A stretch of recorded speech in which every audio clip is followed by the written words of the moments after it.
Bismillahirrahmanirrahim. Assalamualaikum warahmatullahi wabarakatuh. Selamat pagi, siang, sore, malam semuanya. Untuk yang terhormat, Profesor Dr. Muktining Sinurjayadi selaku dosen pengampu dari bioteknologi dan juga kakak dari asisten akademik. Kami dari kelompok 11 ingin membahas mengenai stem cell. Kami dari kelompok 11, tentunya saya nggak sendiri, ada anggota lain yaitu Fabian, Fauzan, saya sendiri. Kemudian ada Adai, ada Renato, dan juga ada Sheila.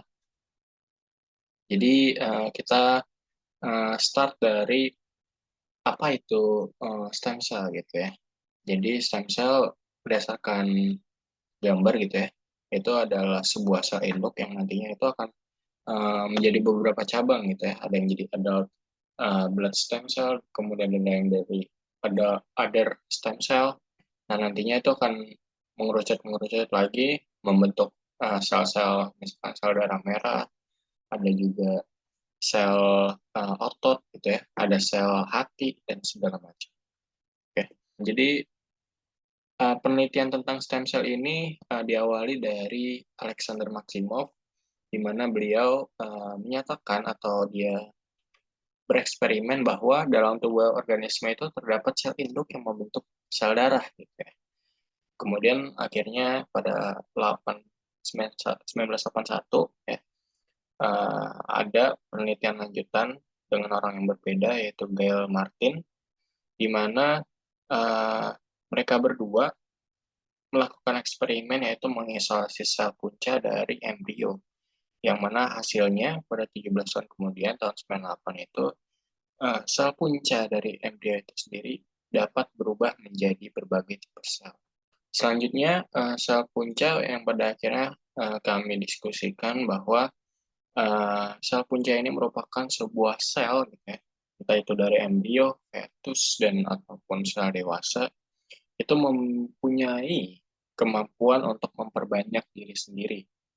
Nah, eh, memperbanyak dirinya sendiri itu dalam jangka waktu yang cukup lama, gitu ya.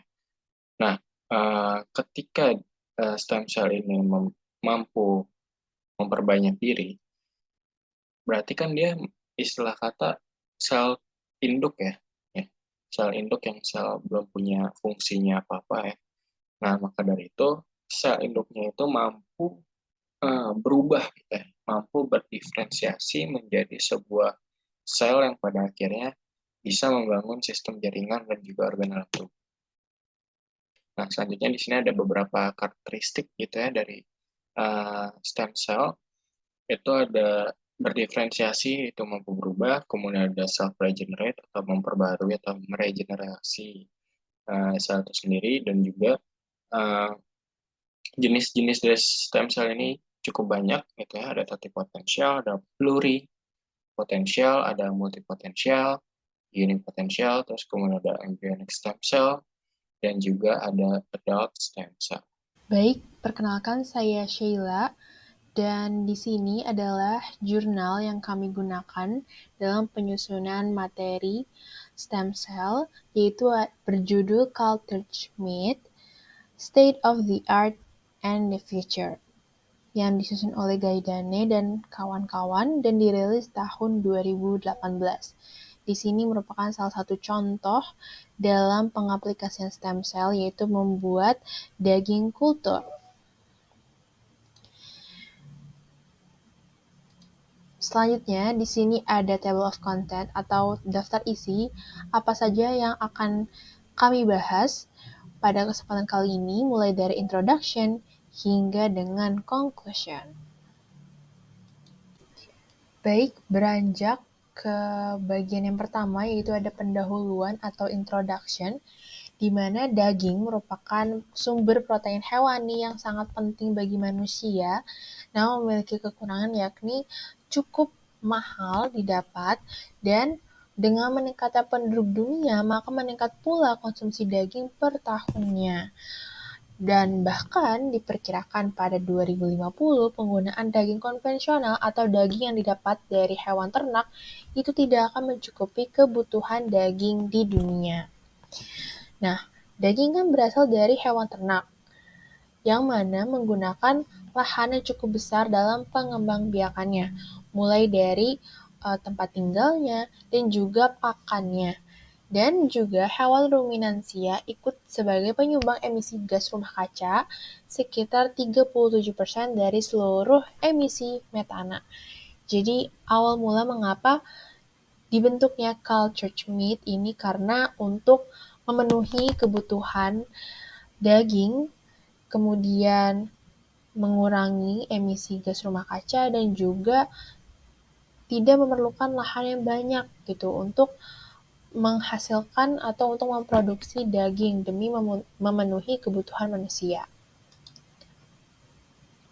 Kemudian, konsumsi daging konvensional atau daging dari hewan ternak dapat menyebabkan penyakit kardiovaskular. Sekitar 22% patogen yang dikeluarkan melalui makanan seperti Salmonella, Campylobacter, dan Escherichia coli itu berasal dari produk daging, di mana bakteri-bakteri patogen ini yang sangat merugikan bagi manusia yang dapat menimbulkan penyakit itu dapat hidup dan tumbuh berkembang dalam daging dan ketika dikonsumsi oleh manusia maka manusia akan terjangkit oleh bakteri patogen tersebut. Kemudian para ahli teknologi pangan dengan mempertimbangkan segala macam sisi negatif dari konsumsi daging konvensional, maka dibuatlah produk daging buatan atau cultured meat untuk memenuhi kebutuhan konsumsi daging dunia dan juga mensejahterakan hewan ternak, mengurangi emisi gas rumah kaca, serta menghindari penyakit yang biasanya dibawa dalam daging hewan ruminansia. Dan pada artikel ini akan membahas salah satu produknya yaitu IVM atau in vitro meat.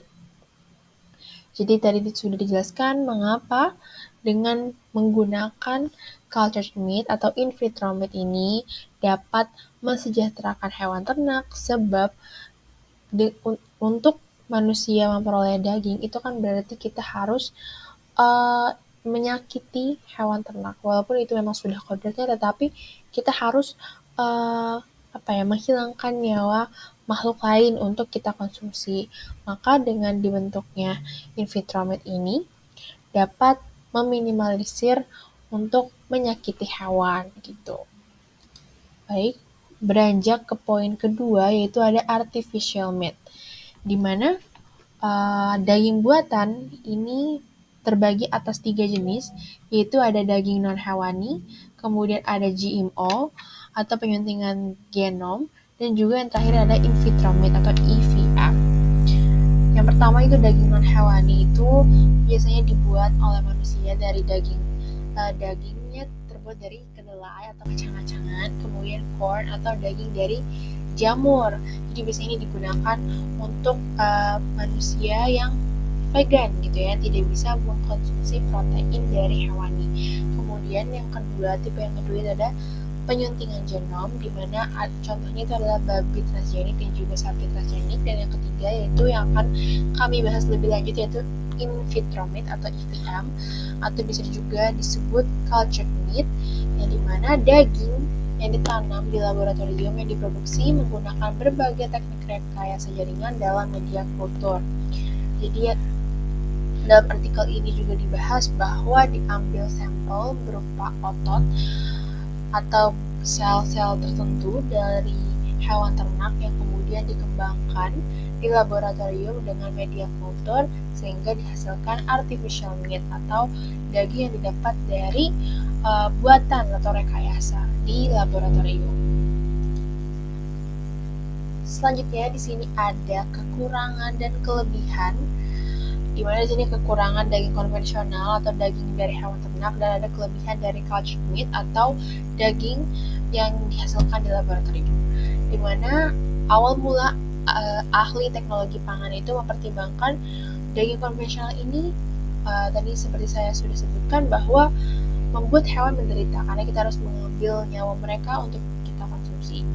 Kemudian penggunaan sumber daya yaitu digunakan lahan yang cukup besar untuk mengembangbiakan hewan ternak, kemudian juga menggunakan banyak sumber daya untuk pakannya.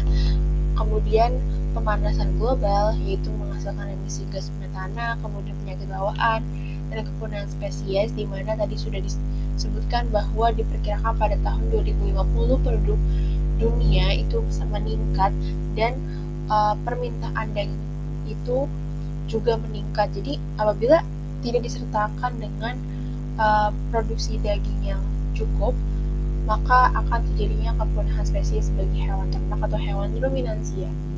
Kemudian ada penggunaan hutan, di mana kita membutuhkan lahan yang cukup besar, maka akan ada penggunaan hutan di sana. Kemudian ada pembatasan agama atau halal meat, di mana ada batasan-batasan tertentu, terutama bagi kami yang Muslim, bahwa kami harus mengkonsumsi daging halal, di mana yang harus disembelih dengan baik sesuai syariat agama, di mana ketika mengkonsumsi daging konvensional atau daging hewan ternak ini belum tentu halal gitu ya. Nanti akan saya bahas lebih lanjut lagi.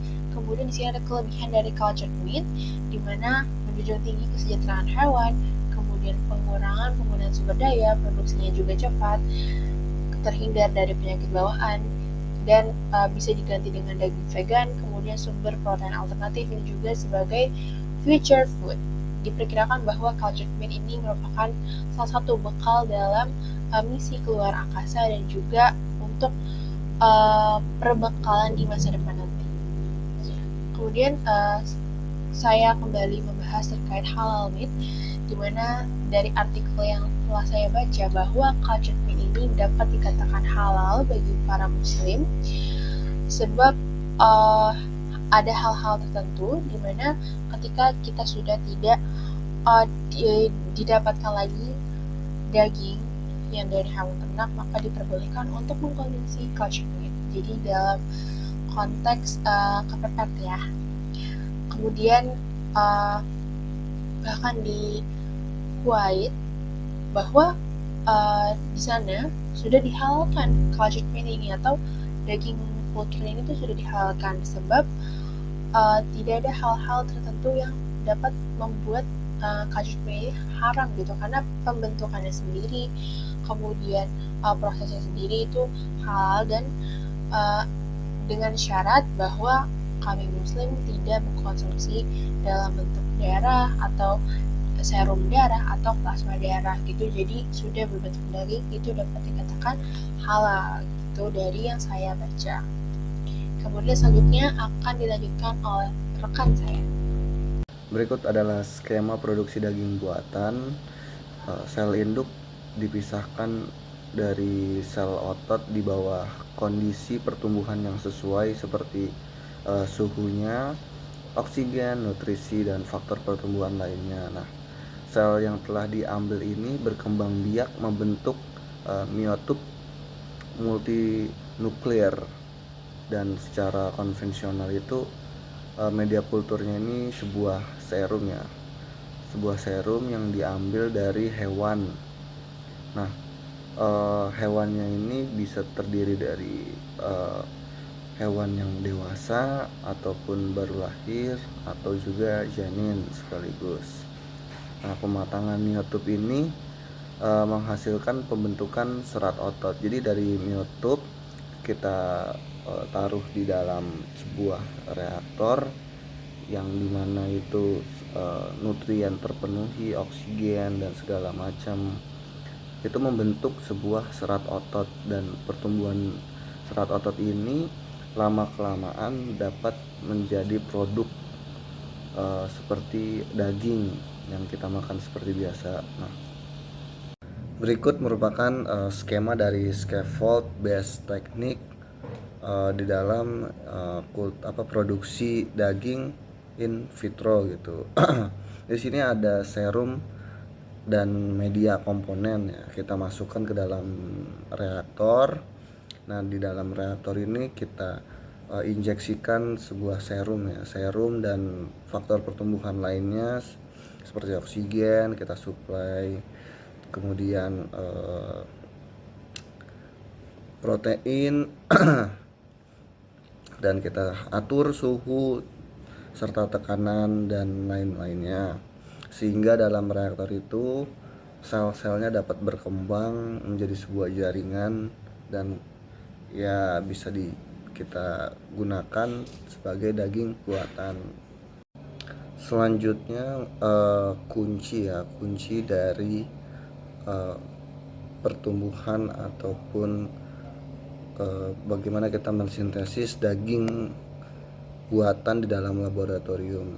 Yang pertama itu ada sel, protein, habis itu growth factors, terus conditions, habis itu kultur media dan scaffold gitu. Nah, untuk sel sendiri yang digunakan di dalam jurnal ini biasanya itu miosatelit, karena lebih relevan dibandingkan kita ambil sel induk dewasa dari adiposa gitu. Yang selanjutnya ini ada protein. Protein itu merupakan sebuah serum ya. Serum tempat digunakan, bahan yang digunakan untuk mengontrol sebuah pertumbuhan dari daging buatan ini di dalam reaktornya. Nah, serum ini biasanya itu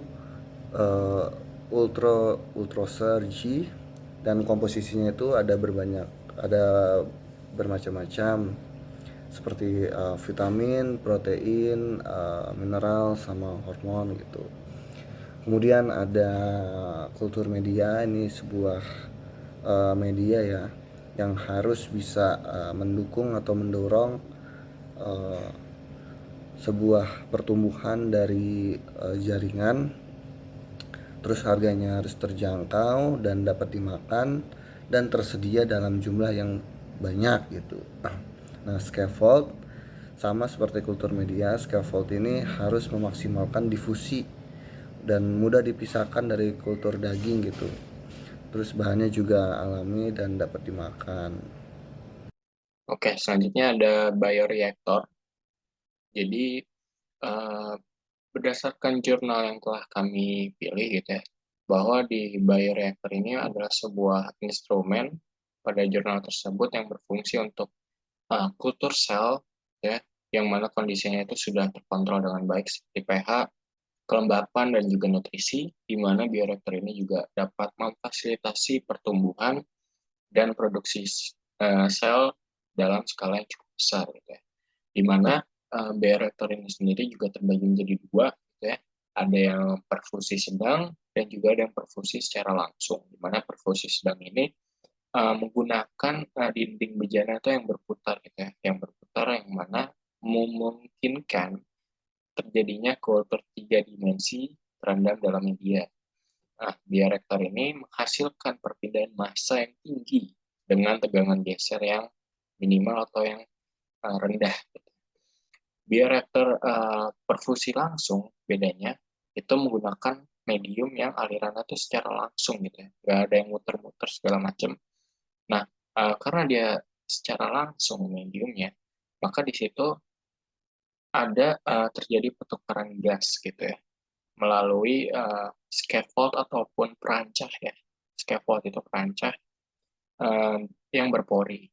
Nah, bedanya lagi dibandingkan dengan perfusi sedang, bioreaktor perfusi langsung itu tegangan gesernya itu signifikan, jadi dapat ditemukan secara detail. Nah, patut diperhatikan di sini bahwa di bioreaktor ini terdapat pembawa oksigen yang fungsinya untuk mempertahankan kadar oksigen. Jadi kalau misalkan di bioreaktor ini nggak ada pembawa oksigen, nantinya sel-sel yang akan kita kultur itu akan mengalami nekrosis, nekrotik, dan segala macam. Nanti akan kita bahas. Nah, di sini pembawa oksigen itu adalah hemoglobin dan juga senyawa perfluorokarbon.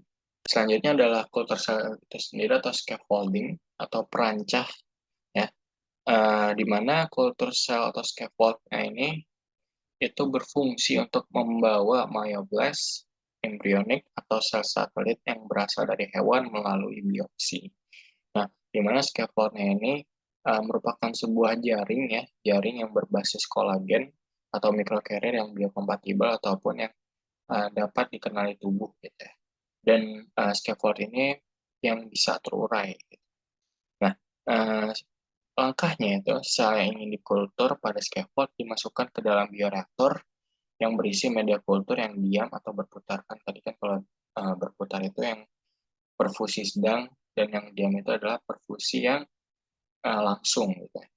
Kemudian sel-sel tersebut menyatu membentuk myotubes yang berubah ya, yang berdiferensiasi menjadi myofibers dengan bantuan media diferensiasi. Nah, hasilnya itu berupa daging yang istilah kata tuh mampu dibentuk gitu ya.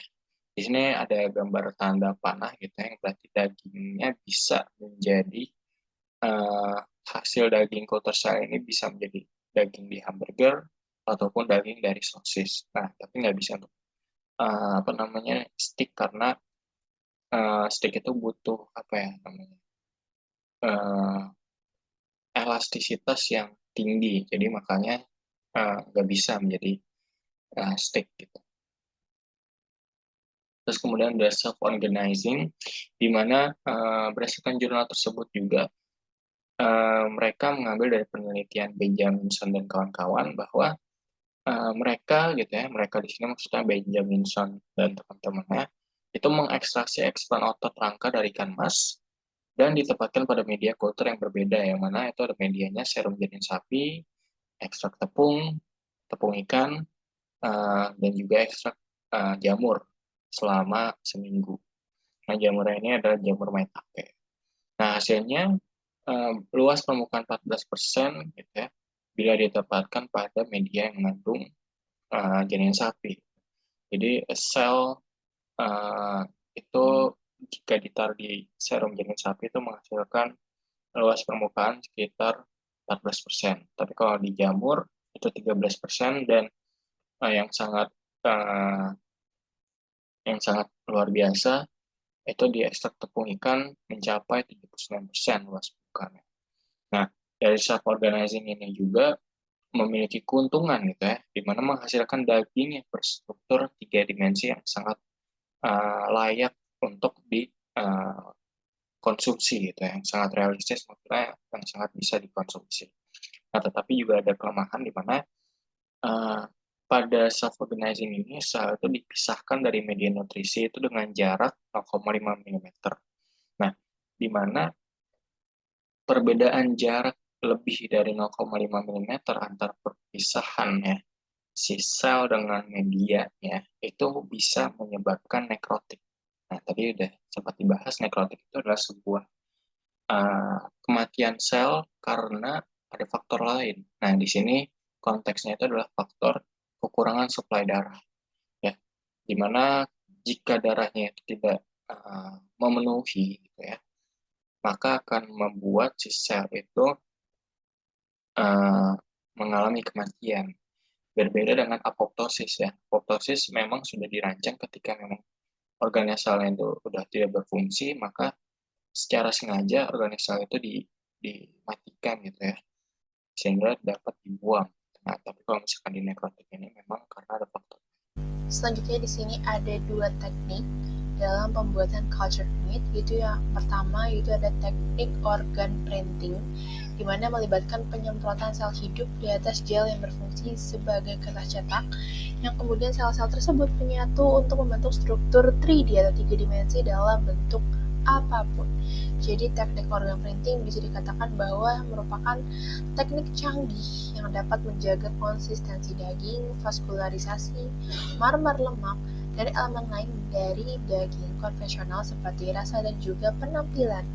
Dan teknik organ printing juga memiliki kemampuan memproduksi seluruh organ. Jadi organ printing ini bisa dibilang paling canggih lah ya tekniknya. Kemudian teknik selanjutnya itu ada teknik biophotonics, seperti namanya, yaitu menggunakan sinar laser untuk menenhance sel dan memungkinkan sel tumbuh dalam struktur yang terorganisir. Dan teknik biofotonics ini juga dapat menghilangkan penggunaan perancang untuk produksi jaringan dengan menyatukan sel-sel menggunakan sinar laser. Jadi memproduksinya itu dengan menyatukan sel untuk tumbuh dalam struktur yang terorganisir. Sedangkan kalau misalnya teknik organ printing itu adalah mencetak, sedangkan teknik biofotonics itu merupakan menyatukan sel-sel menggunakan sinar laser. Baik, perkenalkan, nama saya Fabian. Di sini saya akan membahas terkait komersialisasi daging buatan. Perkembangan ekonomi yang cepat dan pertumbuhan penduduk mendorong permintaan daging. Namun, sulit untuk menjamin stabilitas pasokan global daging hewan selama periode pertumbuhan permintaan yang luar biasa, terutama dalam menghadapi meningkatnya kendala pasokan domestik dan internasional. Pasar global untuk pengganti daging diperkirakan bernilai 1,9 miliar US dollar atau sekitar 29 triliun rupiah pada tahun 2021 dan diproyeksikan untuk mencapai 4 miliar US dollar atau sekitar 64 triliun rupiah pada tahun 2027. Dari penelitian tersebut dapat dilihat bahwa pasar untuk daging buatan lab akan berkembang pesat dalam beberapa tahun kemudian. Pada 2016, hanya sekitar 10 perusahaan yang terlibat dalam budaya produksi daging, yang masing-masing masih melakukan uji coba proof of concept awal menurut database Good Food Institute. Namun, selama 5 tahun terakhir, industri daging budidaya telah berkembang biak dengan konsep tersebut terus berkembang. Banyak daging yang dibudidayakan terkait startup telah didirikan di seluruh dunia, termasuk kultur berbasis sel daging dari ternak, unggas, dan spesies air. Dapat dilihat pada slide, perkembangan jumlah perusahaan yang terlibat pada industri ini meningkat secara signifikan. Sebagian besar dari 98 perusahaan daging budidaya yang terlibat dalam produksi daging terkait budidaya berlokasi di Eropa sekitar 40%, diikuti oleh Amerika Utara 34%, dan Asia 15%. Selain itu, 6 perusahaan terlibat dalam produksi daging budidaya di Amerika Selatan, 3 di Australia, dan 2 di Afrika. Namun, dari 59 perusahaan yang bergerak di bidang budidaya dan pengolahan daging, setidaknya 41% berfokus pada daging sapi, 19% diantaranya fokus pada unggas seperti ayam dan bebek. 29% berfokus pada makanan laut yang dibudidayakan seperti ikan dan udang. Hanya 17% yang tertarik pada daging babi. Selain itu, ada startup asal Australia yang berfokus hanya untuk produksi daging kanguru dan alpaka. Sementara sebuah perusahaan di Rusia berencana mengembangkan produk daging kuda. Dan sebuah perusahaan di Prancis sedang menyelidiki foie gras yang dibudidayakan. Selanjutnya kita akan membahas tentang ethical issues dan social attitude yang dibahas pada jurnal. Sekelompok jurnalis menyaksikan momen bersejarah di Riverside Studios, West London, di mana sekelompok ilmuwan dari Universitas Maastricht, Belanda, melakukan demonstrasi hamburger sapi pertama yang tumbuh di laboratorium. Reaksi awal sangat menggembirakan, karena terlihat dan berbau seperti hamburger, dan memiliki rasa yang mirip seperti hamburger. Namun, hal itu dipertanyakan, karena biaya yang digunakan sangatlah tinggi, perbaikan sensorial dan penilaian publik yang patut dipertanyakan. Di antara semua masalah ini, catatan etika lah yang paling penting untuk dibahas. Tentu saja, dari adanya suatu isu, pasti ada yang berpihak pada bagian pro dan juga ada yang berpihak pada yang kontra. Jadi di sini ada sedikit pro kontra yang telah dibahas pada jurnal. Khususnya yang pertama ada pada kontra, di mana sebagian orang memiliki keyakinan bahwa segala sesuatu yang alami itu lebih sehat dikonsumsi dan aman dibandingkan dengan bahan yang sintetis. Kemudian, komunitas etika menolak dan merendahkan adanya ide yang dimana tumbuhnya bagian-bagian hewan di laboratorium yang mereka dengar seperti bermain dengan ciptaan Tuhan dan tidak menghormati hewan. Beberapa orang juga berkhawatir bahwa daging yang dikultur akan menggantikan peternakan hewan dan akibatnya akan mengurangi jumlah hewan yang dibesarkan dengan bahagia di peternakan. Nah, itu untuk bagian kontra. Adapun bagian pro-nya.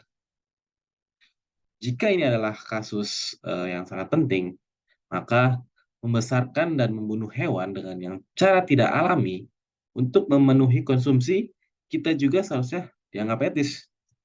Bahkan untuk produksi in vitro meat, kita bergantung pada hewan untuk sel-selnya saja, yang mana hal ini akan menuntut atau mengurangi perawatan khusus untuk hewan-hewan ini. Jadi, dengan dananya in vitro meat ini, kita tidak perlu menggunakan perawatan khusus dengan biaya yang cukup tinggi bagi hewan-hewan ternak. Karena kita hanya membutuhkan sedikit sel-sel hewan yang sudah dijelaskan pada bagian sebelumnya, di mana kita hanya menggunakan sel otot dari beberapa hewan atau hewan yang kita gunakan untuk kemudian kita jadikan suatu produk atau gunakan sel stem itu dan jadikan in vitro meat. Selain itu, daging yang dikultur juga tidak akan menggantikan seluruh peternakan.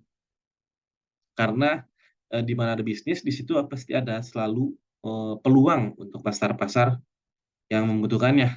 Di mana pasti ada saja gitu ya pebisnis atau pasar yang membutuhkan hewan-hewan peternak secara utuh yang tidak disembelih.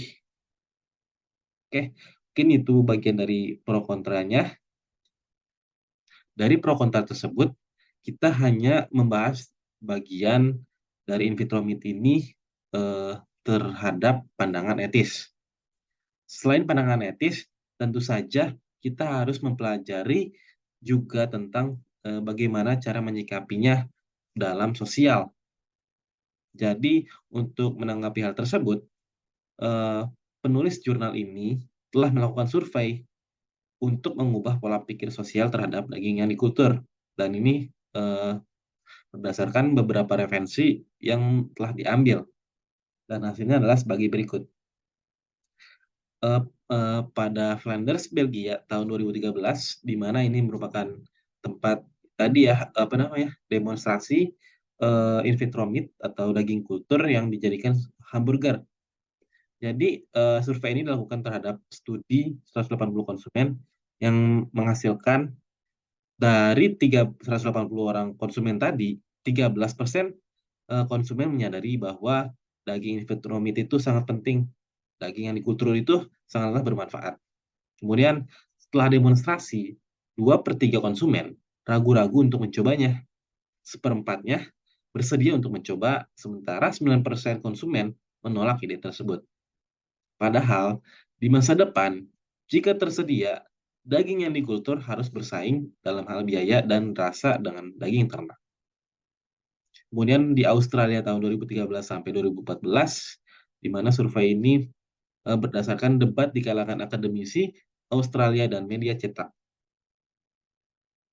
Media cetak menyebutkan bahwa daging yang dikultur tidak lezat karena tidak alami dan merupakan daging palsu. Sedangkan menurut akademisi, ini seharusnya disambut baik karena akan berkontribusi pada kesejahteraan hewan yang berkelanjutan lingkungan dan keamanan pangan. Selanjutnya, pada Belgia, Portugal, dan Inggris tahun 2014, di mana survei ini dilakukan pada diskusi kelompok dan deliberasi online dengan 170 konsumen daging, yang menghasilkan konsumen merasa tidak yakin apakah daging yang dikultur akan enak, sehat, dan aman. Mereka mengangkat kekhawatiran tentang peternakan hewan tradisional dan mata pencaharian pedesaan. Selain itu, mereka mempertanyakan tata kelola dan pengendalian, aturan dan regulasi, dan penelitian ilmiah untuk menyamakan dagang dengan daging konvensional. Selanjutnya ini terjadi pada seluruh dunia tahun 2014 sampai 2015, di mana survei internet di seluruh dunia antara 817 orang berpendidikan, 865 orang Prancis, dan 208 wawancara menghasilkan. Kecuali bagi para pendukung 5-11%, tidak ada yang percaya bahwa daging buatan aman, enak, dan sehat. Meskipun kebutuhan daging akan meningkat di masa depan. Mayoritas orang akan mengkonsumsi daging ternak. Kemudian 50% orang mendukung penelitian berbasis daging buatan dan percaya bahwa para ilmuwan pasti akan berhasil. Dan yang terakhir terjadi pada Amerika Serikat tahun 2016, survei online dengan konsumen Amerika Serikat dengan total 673 orang. Hasilnya adalah 2/3 orang menunjukkan keinginan untuk mencoba daging yang dikultur. Diamati bahwa partisipan pria lebih menerima daging yang dikultur dibandingkan dengan partisipan wanita. Begitu juga dengan partisipan yang cenderung liberal dan vegetarian. Sebagian besar, partisipan enggan mengkonsumsinya secara rutin karena seharusnya menggantikan daging ternak dari diet dan in vitro meat tampak kurang lezat dan tidak alami. Nah, dari data-data tersebut, dari hasil survei itu menunjukkan bahwa terlihat kemauan untuk mencoba daging yang dikultur semakin meningkat di kalangan konsumen. Di masa lalu, ada inovasi hal serupa dengan in vitro meat, yaitu GMO atau Genetically Modified Organism. Yang salah satu contohnya adalah dengan cloning dan nanoteknologi, yang di mana orang-orang beranggapan GMO ini sangatlah rendah bagi segi etika. Tetapi GMO ini kemudian diadopsi setelah persepsi publik terhadap sains dan manfaatnya berubah. Demikian pula, ada kebutuhan besar untuk mengubah persepsi publik terhadap in vitro meat. Kemudian, pada liputan demonstrasi hamburger 2013, itu media barat di Amerika Serikat, Kanada, dan Inggris meliputi beberapa hal. Yang pertama, mereka meliputi reaksi konsumen yang tidak proporsional dengan memberikan penekanan pada vegetarian yang jumlahnya sangat sedikit dibandingkan dengan non-vegetarian. Namun, sangat disayangkan, mereka gagal meliputi reaksi produsen daging dan peternak yang merupakan faktor penentu untuk komersialisasi dan pemasaran in vitro meat. Seharusnya fokus pada teknologi tersebut ramah terhadap hewan, kemampuannya juga untuk menjaga keberlanjutan lingkungan, dan kebutuhannya untuk memenuhi kelaparan global. Opini dan masa depan dari lab ground meat. Masa depan daging budidaya, juga dikenal sebagai daging laboratorium atau daging berbasis sel, memiliki janji besar di berbagai bidang. Ini menjadi alternatif berkelanjutan untuk peternakan hewan konvensional, membutuhkan lebih sedikit lahan, air, dan energi, sambil mengeluarkan lebih sedikit gas rumah kaca. Daging budidaya dapat merevolusi industri makanan global, menawarkan berbagai pilihan daging yang berkelanjutan dan diproduksi secara etis, serta memperkuat keamanan pangan dalam populasi dunia yang terus bertambah. Keuntungan utama dari daging budidaya adalah dampak positifnya terhadap lingkungan dan keberlanjutan pangan. Proses produksinya membutuhkan lebih sedikit lahan, air, dan energi dibandingkan dengan peternakan hewan konvensional. Selain itu, daging budidaya juga menghasilkan emisi gas rumah kaca yang lebih rendah. Hal ini membantu mengurangi tekanan terhadap lingkungan dan mempercepat upaya untuk mengatasi masalah perubahan iklim. Kemudian, dari segi perspektif publik, meskipun daging yang dikultur dianggap sebagai sesuatu yang tidak alami dan ditolak oleh beberapa orang, ada juga sekelompok orang yang menghargai karena in vitro meat ini ramah hewan, sehat, dan aman. Mereka juga menganggap di masa depan mungkin akan diresepkan oleh dokter dan digunakan sebagai makanan karena daging seperti lemak, protein, dan zat besi dapat dikendalikan. Dari sudut pandang agama dan budaya, pendapat masyarakat terbagi lagi menjadi dua. Ada yang beranggapan bahwa daging yang dikultur ini sebagai penghinaan terhadap Tuhan, sementara beberapa orang lainnya juga mendukung adanya in vitro meat ini karena in vitro meat ini dapat mencegah pembantaian hewan atau penyembelihan hewan secara berlebihan. Dan terakhir, dari segi kebijakan, lembaga pengaturan makanan perlu fokus pada merumuskan pedoman referensi, di mana hal ini untuk meningkatkan penerimaan daging yang dikultur dan mengarahkan upaya penelitian dan mengembangkan untuk komersialisasi secara cepat. Pedoman referensi ini akan memberikan kenyamanan di kalangan konsumen dan juga mengurangi skeptisisme di kalangan startup yang bertujuan mengkomersialisasi daging yang dikultur. Dan ini merupakan kesimpulan dari apa yang telah kami bahas. Dan ini merupakan referensi yang kami gunakan dalam penyusunan presentasi kali ini. Oke, mungkin sekiranya itu saja yang dapat kami sampaikan. Kurang lebihnya mohon maaf. Apabila ada pertanyaan bisa diajukan kepada kelompok kami. Sekian. Wassalamualaikum warahmatullahi wabarakatuh. Terima kasih banyak.